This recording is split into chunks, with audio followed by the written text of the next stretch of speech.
Yo les amis, c'est Bikil. Alors aujourd'hui, on va parler un petit peu du jeu Robocop Unfriends, je sais plus quoi, enfin bref, qui a été écrit par Nacon. Je pense que tu dois avoir à peu près compris ce que je vais dire si tu déjà rien que de citer le mot Nacon, hein, qui est anciennement Big Ben. Big Ben à l'époque avait quand même réussi à foirer un Tetris.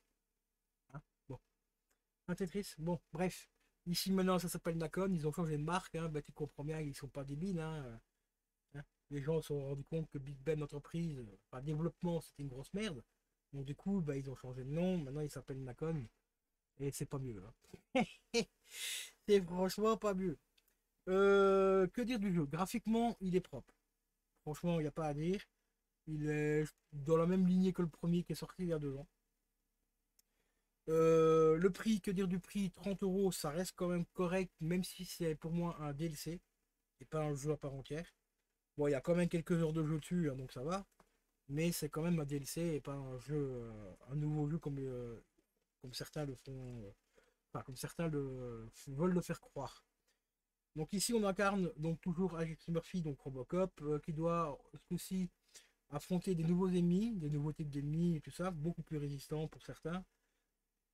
Dans une sorte de tour, en fait on aura une grande tour à explorer et un petit peu à la Mortal Kombat, bah, plus tu montes dans la tour, bah, plus les ennemis sont puissants, plus tu as tes nouveaux ennemis, et ainsi de suite. Dans ce concept-là, c'est ouais, c'est bof, c'est vraiment bof. Bon, après, je peux comprendre qu'ils ont pas voulu reprendre le concept de réexplorer la ville parce qu'on a bien fait dans le premier.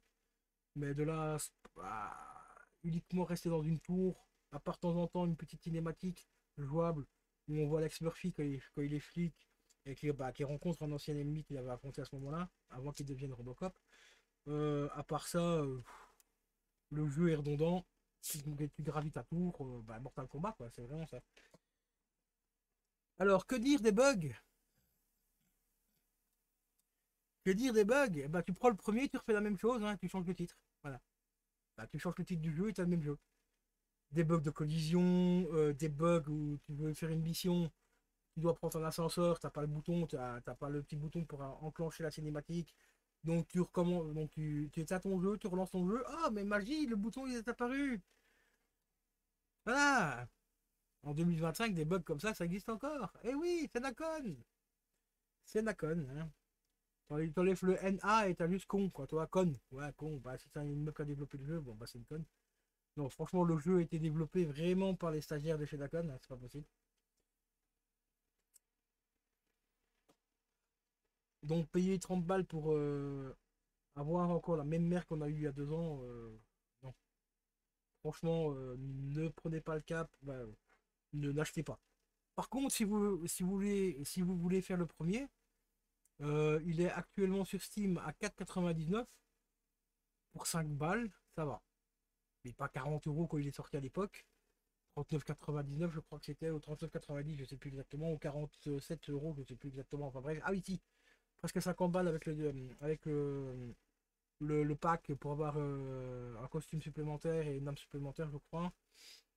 Donc 50 balles, et si tu prends le jeu normal, il était à 45 je crois. Ici, il le remet à 30 balles celui-là. Ben bon, comme je te l'ai dit, c'est pas un jeu à part entière, c'est un DLC. Bon, le DLC est quand même bien fait, hein, il est propre. Graphiquement et tout, c'est propre.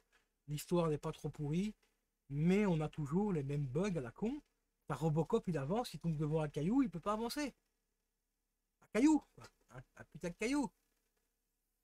Tu as un cadavre devant toi, tu es obligé de contourner le cadavre pour avancer. Tu prends un cadavre d'utile, tu as un cadavre devant, tu te fonces dedans, tu marches dessus. Ils s'en foutent, c'est des soldats. Là, c'est un robot, putain. Et ben non, il reste bloqué par un bec cadavre ou une arme, hein. J'ai eu le coup tout à l'heure avec une arme. Une arme était devant. Ben, boum, boum, boum, boum, il bloque. Voilà, tu es obligé de reculer, faire le tour et avancer. Alors quand tu as 15-20 ennemis sur la gueule et que tu restes bloqué par un caillou, une chaise ou une arme ou un cadavre à la con, ça commence à faire un peu beaucoup là, tu vois. Ça fait beaucoup, ça fait trop. Donc ça fait trop cher, 30 euros. Voilà, tout simplement. Attendez qu'il soit en promo ou chopez-le sur des sites. Il a instant gaming et tout ça, histoire de grappiller 5-10 balles dessus parce que franchement, ou sinon il reste l'option, tu sais, l'option magique, hein. Moi c'est celle-là que j'ai utilisée. Et heureusement que j'ai pris ça parce que ça m'aurait fait très très très mal au cul de mettre 30 euros pour cette merde. Parce que ça reste une grosse merde. C'est une merde parce qu'il y a trop de bugs. Exactement les mêmes bugs que dans le premier il y a 2 ans. Et des bugs de collision, des bugs graphiques. Hein. T'avances dans le décor, t'as plus de sol, t'as plus rien. Voilà. Enfin voilà. Voilà mon avis.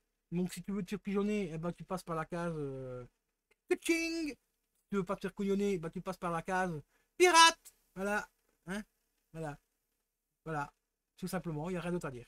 Voilà. Sur ce, je vous laisse les amis.